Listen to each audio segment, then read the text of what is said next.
Hello বন্ধুরা, আমার সমস্ত ইনস্টাগ্রাম, ফেসবুক, ইউটিউব বন্ধুদেরকে শুভ সকাল। তো দেখো, আগামীকাল আমি বাড়ি থেকে বেরিয়েছি। তো আমি চলে এসেছি একটুকু জয়দেবের সাইডে। তো আমি কি করতে এসেছি, কি কারণ এসেছি, সেটা তো তোমাদেরকে পরে বলবো। তো দেখো, আমি গ্রামের সাইডে এসেছি। তো গ্রামের মানে কি বলবো, গ্রামে চাষি ভাইরা এত চাষ করেছে, সর্ষে বাড়ি দেখো তোমরা কত সুন্দর লাগছে।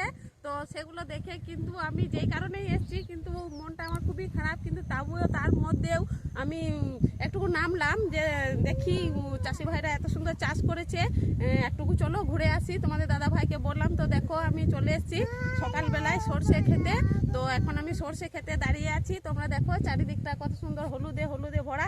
আর এই যে দেখতে পাচ্ছ, এটা কি বটে, এটা কি বটে আমি তো জানি। আর তোমরা কারা কারা জানো অবশ্যই কমেন্টে বলো এটা চাষি ভাইরা কি চাষ করেছে। আর যদি না বলতে পারো, পরের ভিডিওতে আমি তোমাদেরকে বলে দেবো। তো সত্যি খুবই ভালো লাগছে বন্ধুরা। তো তোমরা আমাকে যেভাবে ভালোবাসা দিচ্ছ, আমি তো খুব খুব খুব খুশি। তো তোমরা এভাবেই আমার পাশে থেকো।